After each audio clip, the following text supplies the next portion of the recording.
Hello and welcome to another Tales from a Professional Nerd. My name is Bryan Steele, and I will be your nerd today and any other day that you watch one of my silly little shows. Hello, everybody. It's been a hectic week. It's been a good week, but let's jump into the week in Bryan. Let's get this going. Whoa, my camera did a weird autofocus thing. I don't know. All right, so. On a personal note, things are good. Money is particularly tight because I had to fix a bunch of stuff on my car last week that I was not expecting. But the hazards of being a one-car household means that when something goes wrong, you have to literally drop everything and make sure that that is still going. Yeah, not ideal. But, you know, it's a piece of machinery, and sometimes that machinery breaks down. I know that I do not have the greatest car in the world, nor is it fancy or all that comfortable. It's actually kind of a not ideal situation, but it does what it needs to do, and now it can do it again. So that's probably my biggest personal hurdle from last week.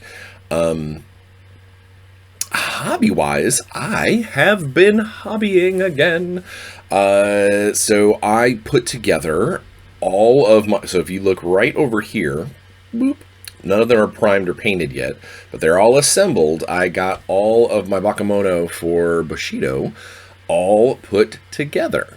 As far as models go, the one-piece models are very well done. They were great, put together, easy peasy. Almost all of the ones that I had were metal. I had one guy who was resin. The multi-piece models, it's the same problem you have with any multi-piece model that is metal. You really have to make sure the connections are clean. You really have to make sure that they are as filed down and fit well as possible. You're probably going to have some glue over spillage. This is just something that people have been dealing with metal models forever. So I'm not going to complain about it. I knew that was the case. What I will say is I was a little, not disappointed, that's not the right word. Just one of those, well, that's kind of annoying. One of the models that I had didn't have a stat card in the blister. I reached out to a friend who plays, and he said that, go on the app, which I don't want to use the app. I want to have the ability to turn off my phone when I play my games. Apparently all the stat cards are found online, so I will be able to go on and get a new one and download it and print it out and whatever. So that was annoying. And then the other thing is I'm primarily just going to be running goblins because I think they're cute, and I wanted to have just this wave of weird whooshing style goblins running around. But my ogre, or my oni, I guess, he is missing a horn, and I don't know if it's because the model is supposed to, it's like he has a broken horn situation, or if the model kit was just missing one. So either I'm going to sculpt a new one. I'm going to look up the model and see if he's supposed to be missing a horn. And if he's not, I'll probably sculpt a new one for myself. And maybe do some sculpting conversions while I'm messing around. Who knows? But I made some good progress there. I also, let's see, I got my Dwagum Conquest Stone Warden dude, my big stone born or whatever. Got him all put together, magnetized, so I can field him with or without the tempered steel shaper. So that'll be cool, and I think it's gonna be a lot of fun to paint. A few years back, I did a bunch of marbleized stone statues for a D&D game. I think I might be able to do that same technique here. It's a much bigger model, so I don't know if I want to. I might go the lazy way and just do a whole bunch of dry brushing. But we'll see. We'll see where that goes. Let's see. Yes, I got those put together. Got a whole bunch of. I got some new Martian Banshees put together for Warzone. Yeah, I think, is that everything? Is that all the stuff I did for hobbying? I didn't actually put any paint to model yet, but I'm in assembly mode, and it feels good. Feels good to be spending at least one night a week back working on stuff. Not to mention, I need to get back at working on my Gamehole charity piece. So more on that in the future. Gaming. I got to do a bunch. So yeah, since last time we spoke, actually, I guess I haven't done a lot of gaming. Although I did, we did. I mentioned that my Friday Night Rifts game ended. At least for now. We might pick those characters up in the future, but for now it ended. And one of the things that we decided is that we wanted to keep going with a not D&D. And much to my, it makes my heart sing. But my locals, my playtest team, like my people, they decided to play Intergalactic Heroes using the beta document plus some playtest materials that I obviously have access to. So yeah, my locals were going to start an actual Intergalactic Heroes campaign. Now the GM Micah is not running Throne World. He sounds like he's running. It is his own world, but it's kind of like Throne World Saga adjacent. Because we're still going to use all the same classes and characters and races and things. But he's got his own thing, and he says that it's going to be closer to like Mass Effect / Firefly. I'm interested. Not only am I getting to be a player, where I did tell him, I was like, I'll help you with any rules stuff along the way, but I'm going to do my best to make sure that I'm in the role of a player and not, co-DM. I don't want to know any of the story. I don't want to know any of the meta hooks or anything. I want to be there just to help out with mechanics and, little system type things that might come up. But yeah, so more news on that as time goes on. I'm very excited to see several of my friends play my game.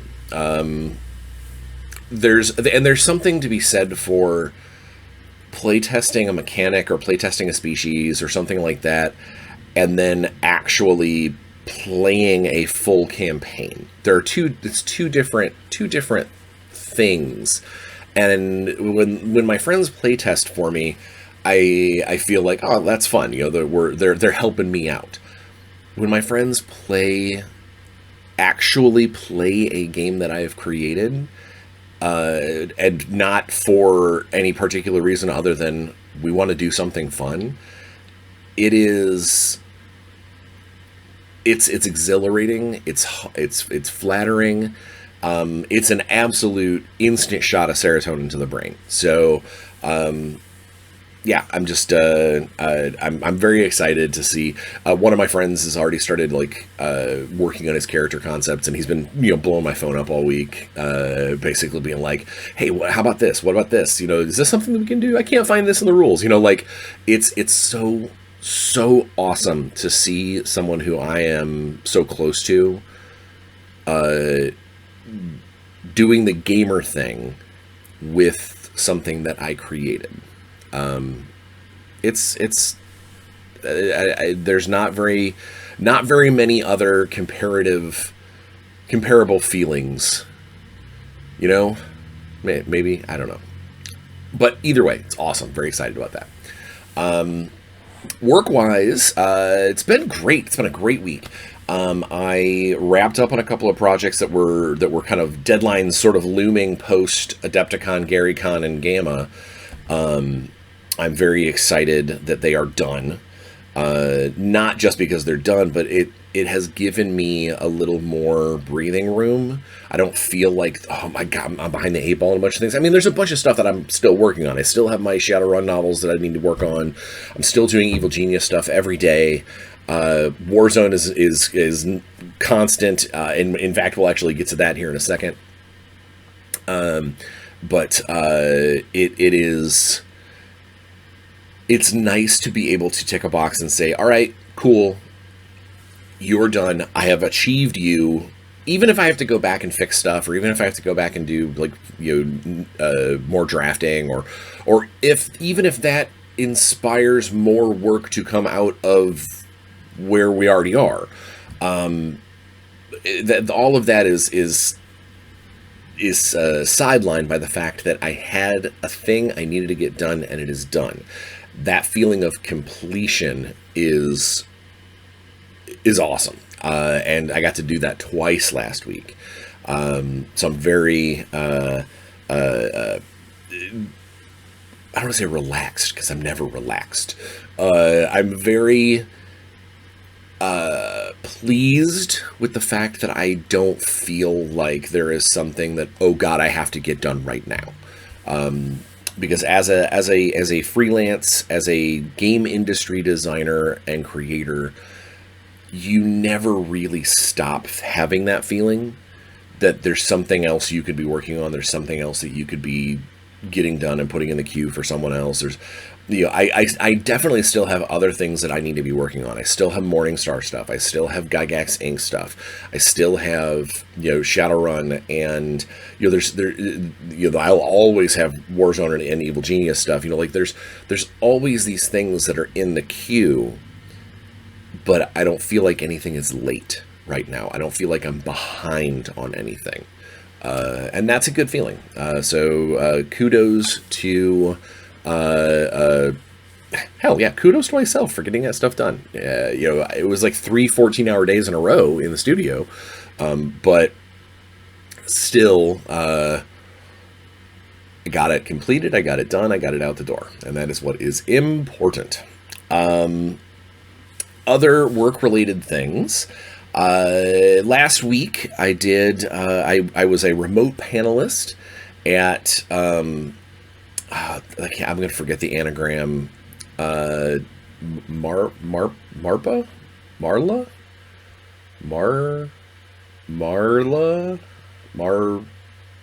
I think. Basically, it's there's an Atlanta Metropolitan Library that has that put on a kind of on-site convention. Big shout out to my buddy Jason, who put that on. But he reached out and wanted to he did a bunch of RPG design panels and things. And while I could not be there in person, I was a face on a screen. I was a remote panelist. And it was fun. It was a good time. We did 3 panels. We did how to create characters that fit your narrative. We did how to how to get your players to experiment with games that aren't D&D, which I'm actually thinking about devoting an episode to that, because that was a good conversation in the panel. That I think that there's a very good middle ground of ideas and concepts that you can use as a game master, as a host, that gets people who are only used to D&D to possibly play other games with you. But I think that there's a fine line between having that conversation and turning it into D&D, don't play D&D, because D&D is awesome and it's a lot of fun, and especially if that's your main love, then you should still be able to love it all day long if you want. But there is nothing wrong with trying to get your friends to play something else because you want to give it a try. And I think that there's a conversation to be had. And I think that there is some good techniques and ways to kind of ease your players and your locals into it. So I think I'm going to get, yeah, you know what? I'll say that now. I'm going to give next week's episode to that concept.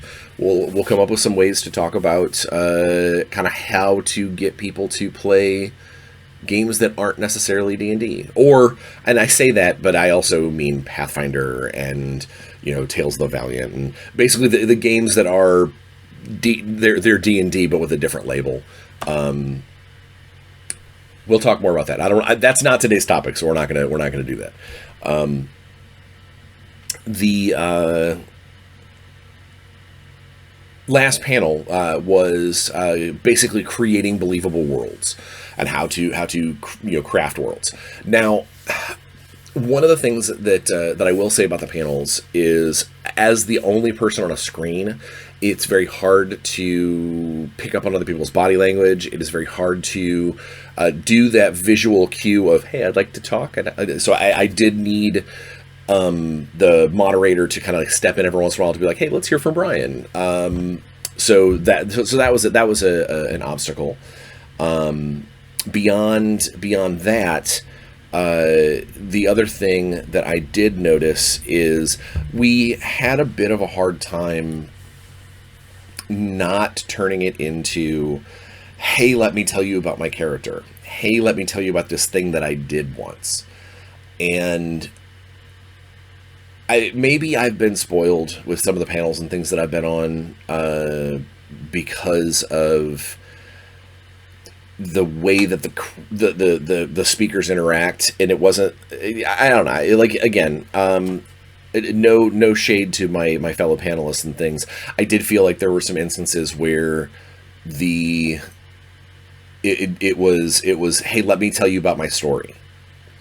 And that's not necessarily, it's entertaining, but it's not necessarily helpful to the people who are asking the questions and the people who came to these panels for answers.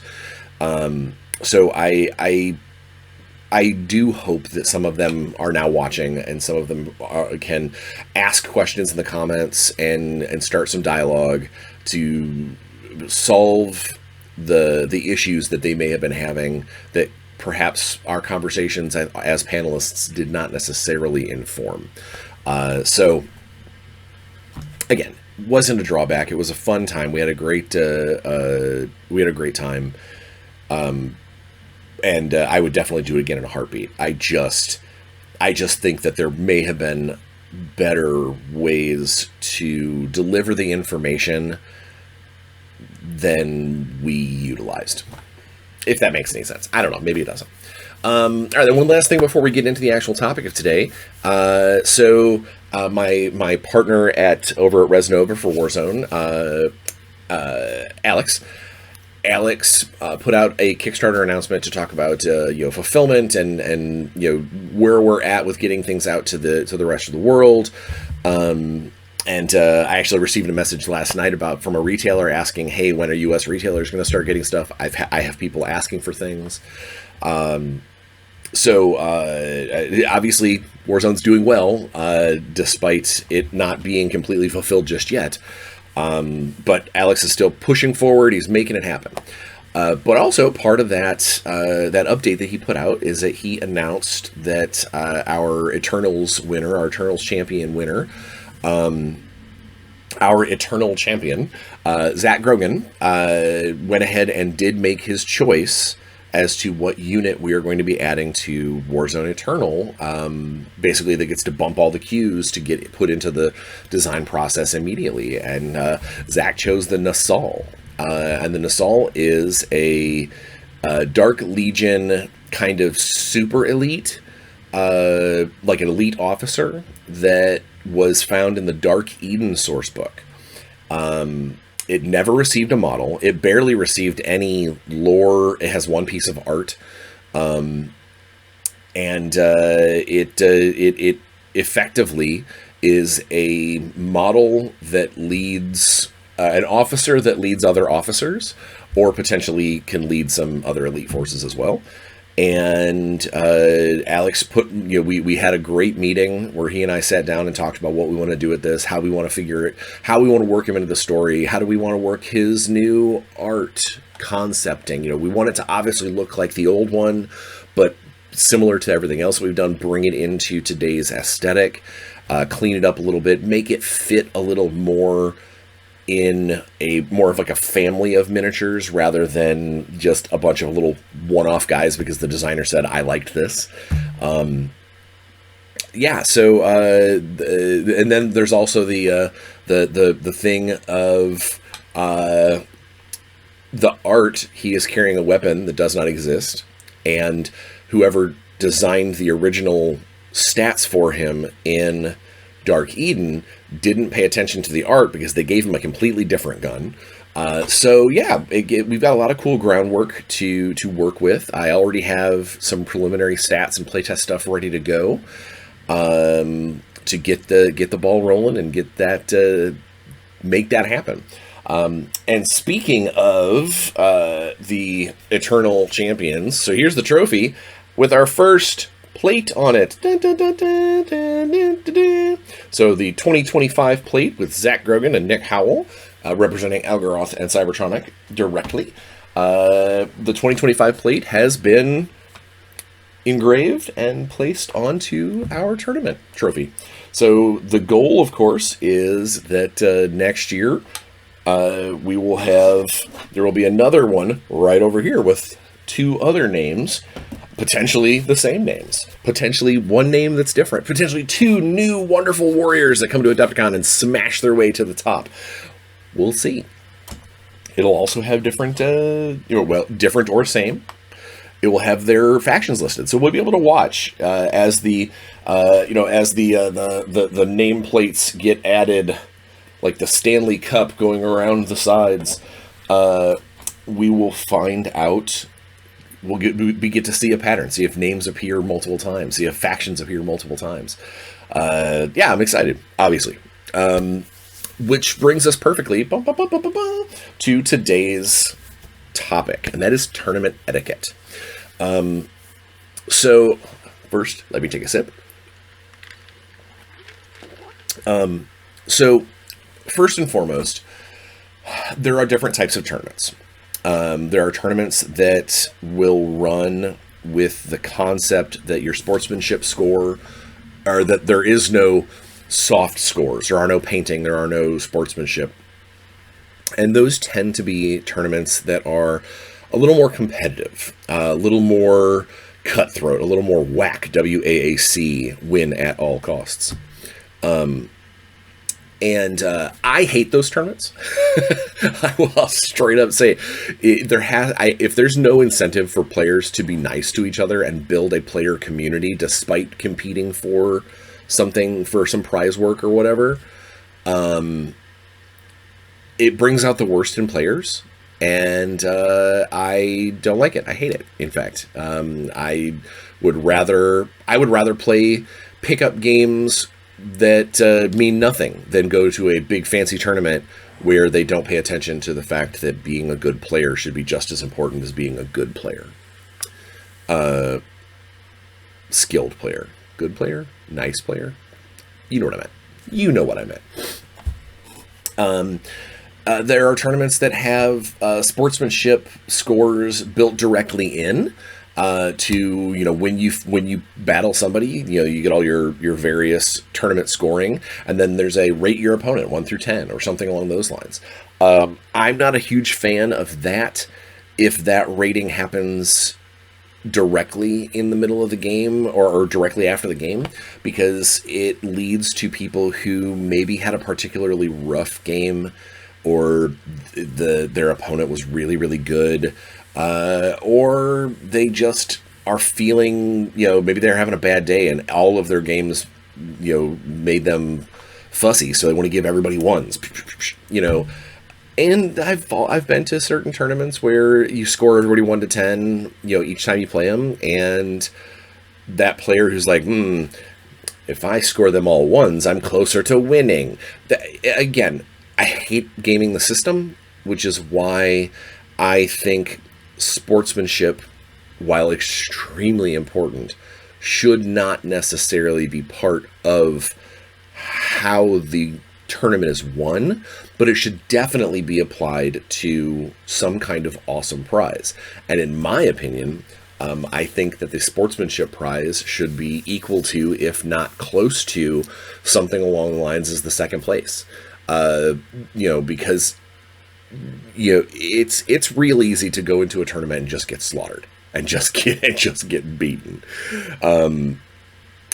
But it is much harder to do that gracefully and to do that in a way that makes other people enjoy what they've done and not think that they've wasted 6 hours or 8 hours in certain tournaments of their life. And I think more than anything, I think that showing, especially new players or younger players, that the game should be about, yes, it's about winning and losing, but it should also be about having fun and making friends and making fun memories of things you can go after the tournament over and go out and get a drink or grab some dinner and talk about that time that, oh, remember that time that grenade landed in the middle of all 5 of my guys and you literally killed my entire army with one shot. These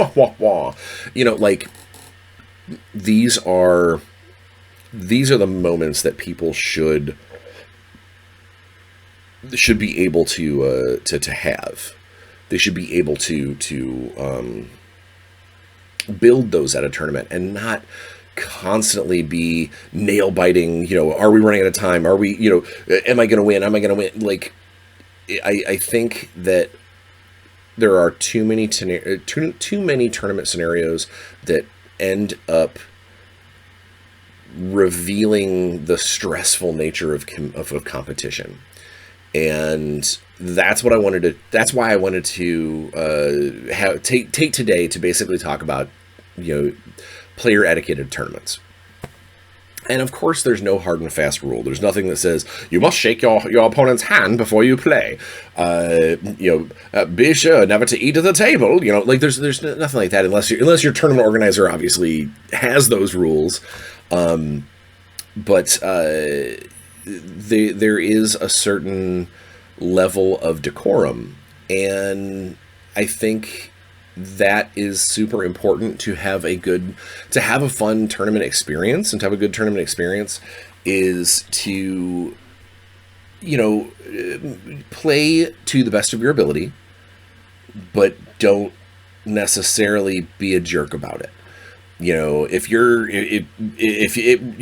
a millimeter short on a thing, or your opponent is just like there's some level of argument that is, I can't believe that thing is, I literally muted it and it's still going.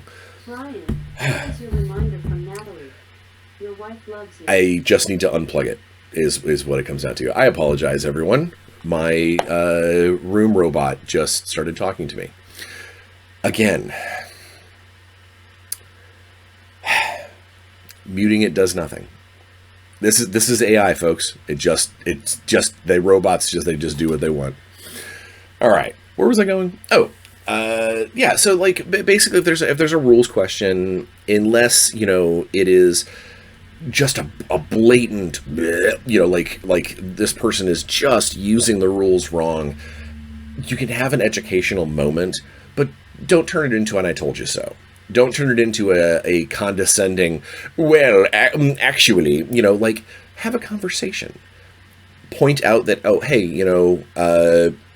just as an aside, this doesn't work that way.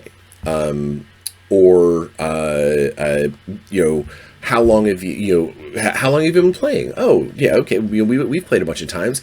So, by the way, charging, blah, blah, blah, blah, blah. There's ways to be informative without feeling like you're talking down to somebody.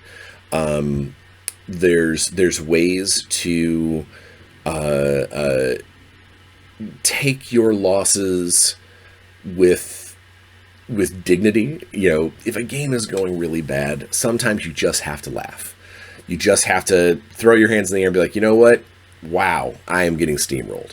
And there's nothing wrong with with bringing that fact to the table, but there's a lot about delivery. There's one thing about laughing it off and be like, whoa, you are murdering me, to someone going, I don't even know why I play this. I might as well just scoop. I might as well just quit. Because you also don't want someone who's, that person, maybe they're having like one of the best games of their life. Their dice are doing well, their tactics are coming together perfectly. This is a benchmark moment in their tournament experience. And they look across the table and they see somebody who looks like someone just kicked their dog. There's ways to lose graciously. There's ways to win graciously. There's ways to turn all of these situations into smiling moments that make no one at the table feel bad that they're happening. And I think that's the biggest hurdle. Is, I'm not saying, if you're losing that you should just always enjoy losing, but you shouldn't want your opponent to feel bad for winning. And I think that's probably the number one rule. Obviously, the number one rule is everybody should be having fun. The number two rule, the number 1.5 rule, should be, don't do things to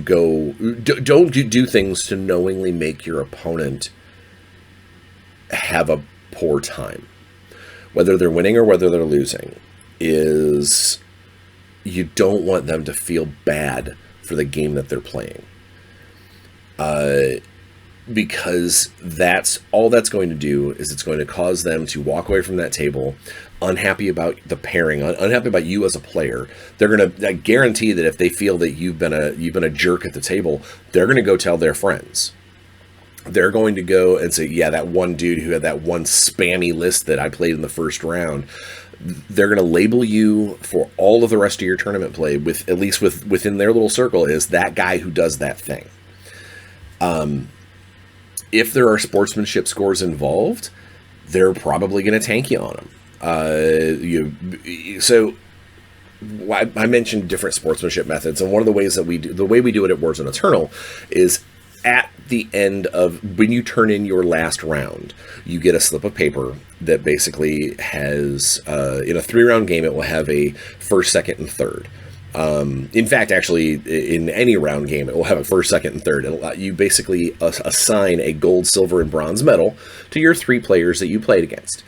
And that doesn't mean that your 3 games were bad. It doesn't mean that someone did, gave you a bad experience.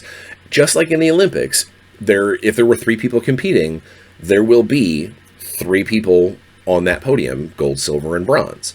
There will always be some kind of tiering, whether or not all 3 people did amazing, whether or not all 3 people played the best games that they could and were absolutely wonderful.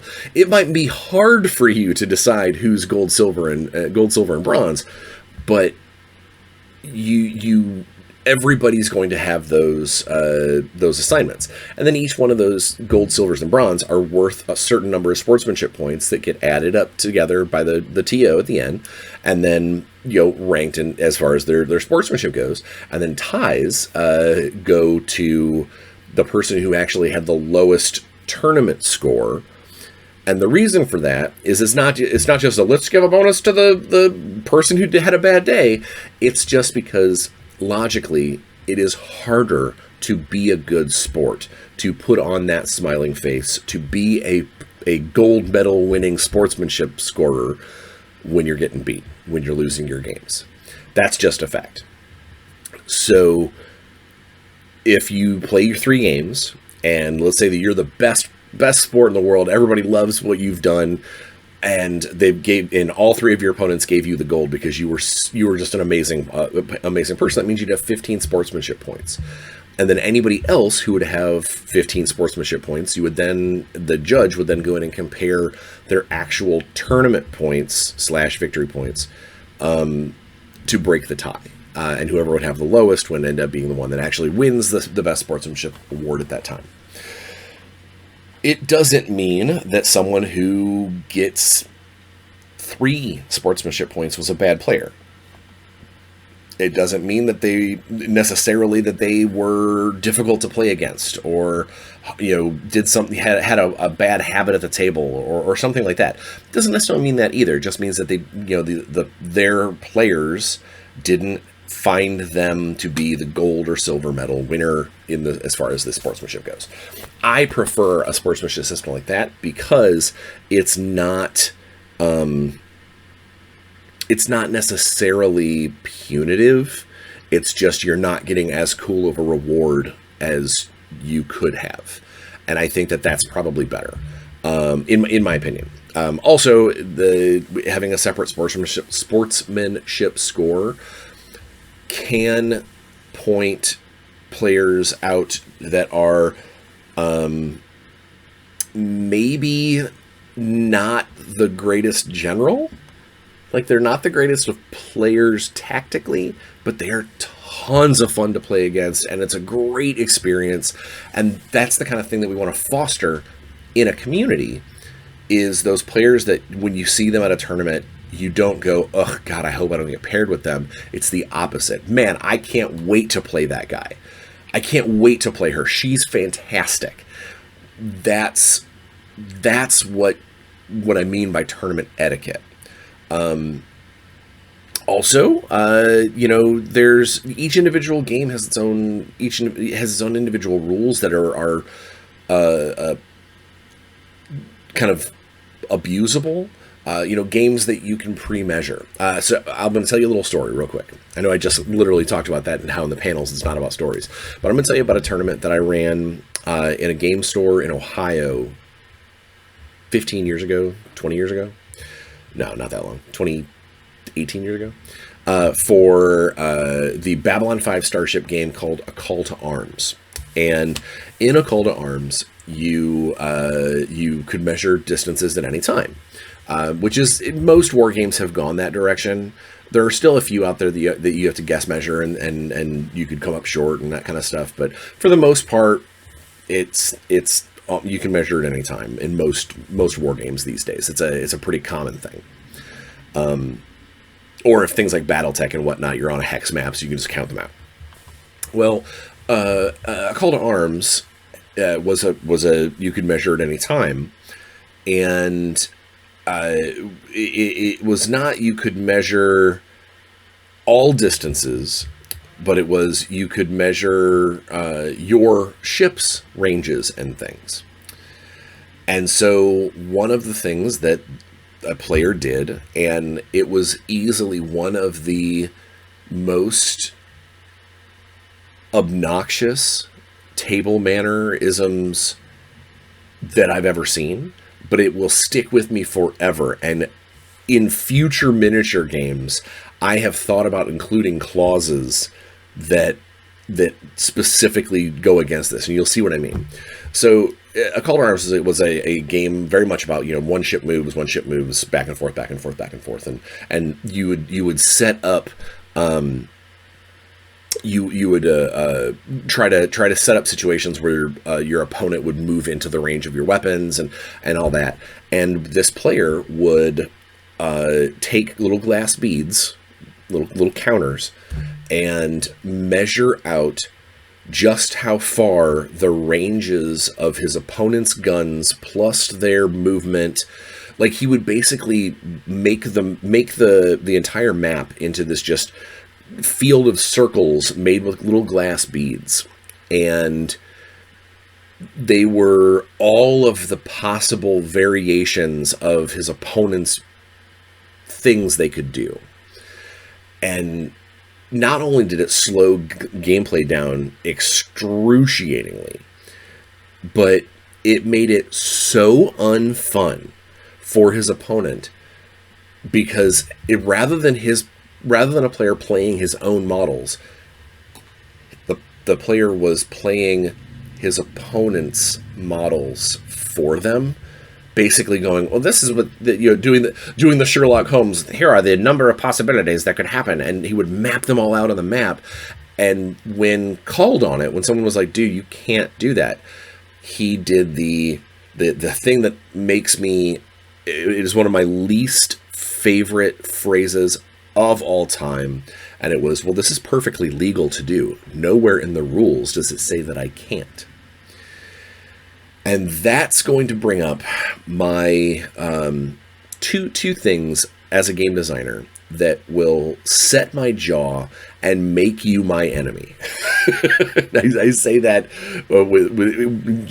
in somewhat jest, is the term perfectly legal or technically legal.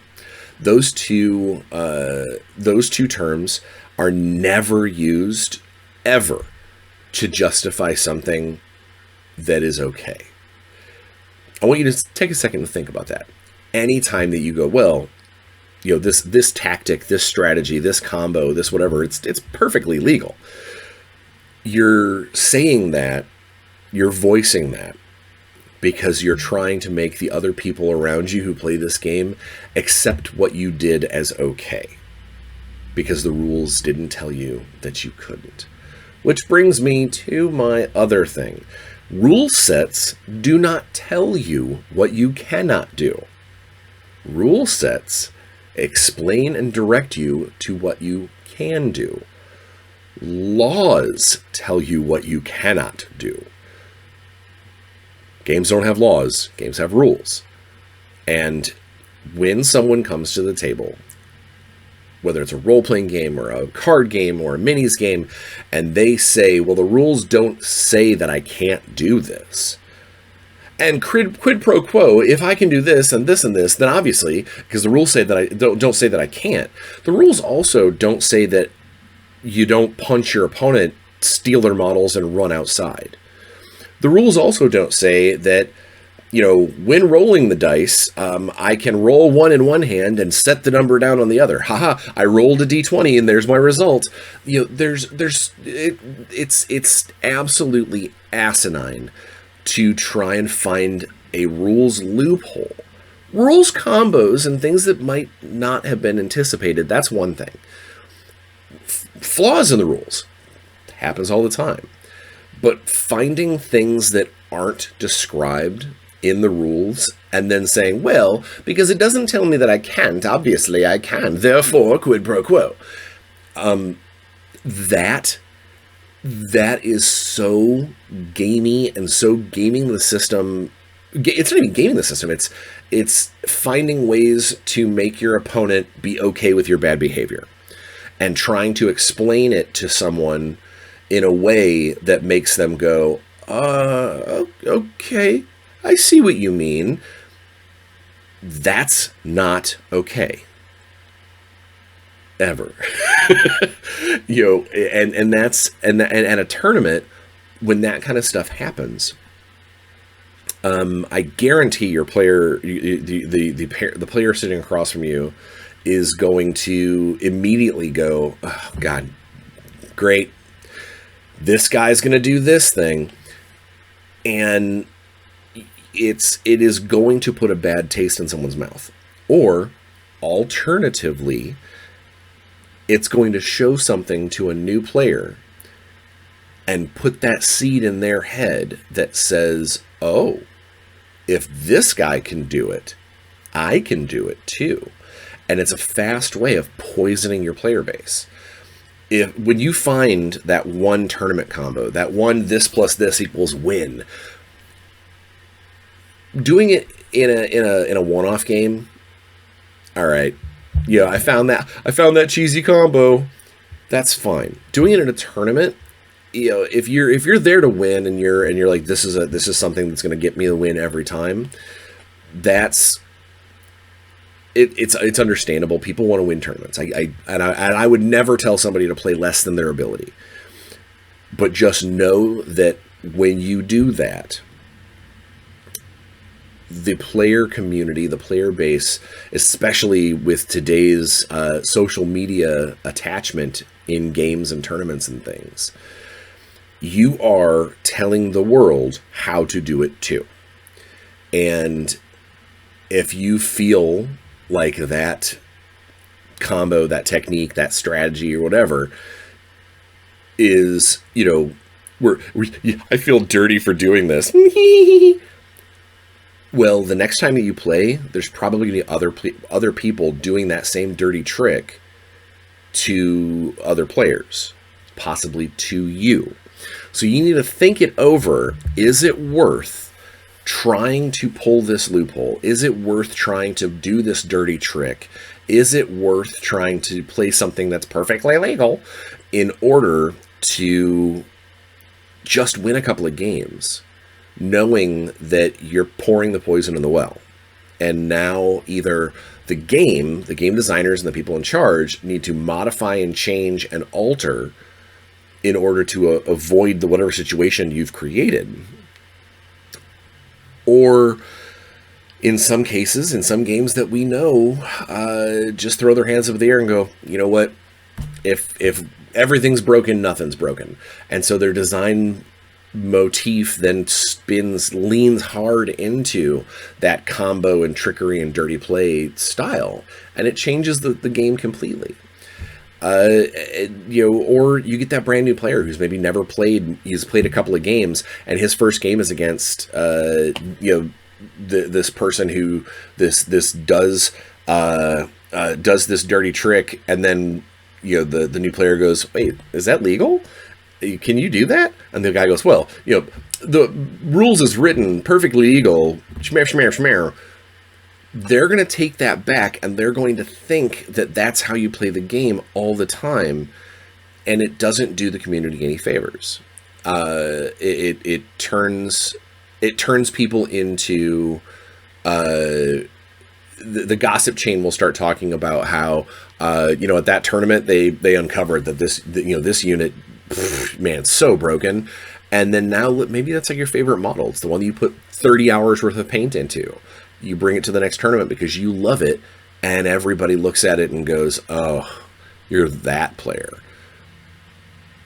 These are the things that we need to think about when we go to sit down and play a game, especially in a higher stress or a game that is more that there are actual stakes and like a tournament. We need to try and be better people. We need to try and be better gamers. We need to try and help new players enjoy the game. Doesn't mean you have to roll over and let them win. It just means that they need to hopefully have a good time when they walk away. And I think all of these things are achievable and doable. Part of it, sometimes the games help. In individual game systems, some are a little more cutthroat than others. I think having an understanding going right at the very beginning as a tournament organizer, telling your players that that sportsmanship is important and that it has a prize that is just as cool as somebody from the top 3, you might get someone who does go, all right, cool.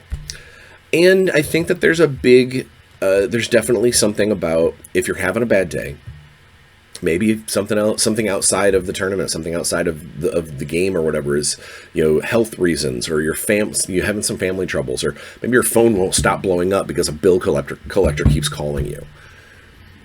There is nothing wrong. Do not ever let people guilt you into staying at a tournament that you are having a bad time at. I'm not saying leave because you can't win, because that's also I think that's bad form too. It also throws things off for the game organizer.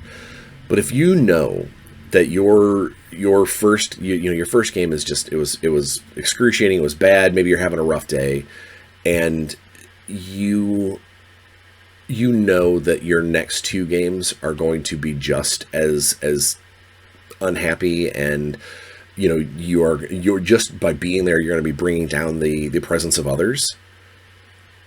There is nothing wrong with looking at the tournament organizer and being like, "Hey, I'm having a bad day. I need to bounce. Sorry that I had to go. Sorry that it sets up maybe odd numbered pairings, but all tournament organizers are ready for the bye anyway. We know that you know that that's possibly going to happen. You can't always have even numbers. It's just the way it is. And unless that person was like at the top of the pack when they leave, which is unlikely, then it's not a big deal. And you just move on. You shake hands. You say, "Hey, I hope your day gets better. We'll talk to you later." You know, there's definitely there's also ways to graciously bow out. You know, don't throw a fit. Don't throw a tantrum. Don't make your opponent feel bad for beating you. Just basically go, you know, I'm having a rough day. I don't want to ruin it for the next two people. I'm going to head out. See you later. Have a great day. And there is a certain level of there's a certain level of respect given to your opponents, and I think it goes both ways. If your opponent quits the day because they had a rough time, you shouldn't also be happy about that. If you're their player, if you're the person playing against them, you shouldn't be like, "Man, I beat that dude so bad he left the tournament." That's not cool either, because you ruin the rest of their day for whatever reason.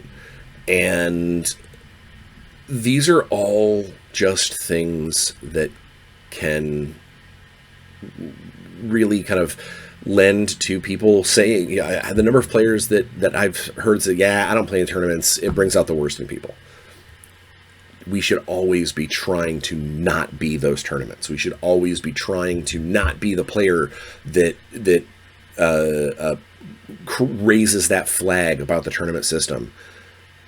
We should always just be the one that's trying to have a fun day, that shows a cool winner, that puts people on trophies. Like that's what we should be doing, and that's what we should be aiming for. And I think that's as long as we keep that in mind when we're playing and when we're setting up these events and stuff, everybody really wins. I mean, obviously not everybody wins, but you know what I mean.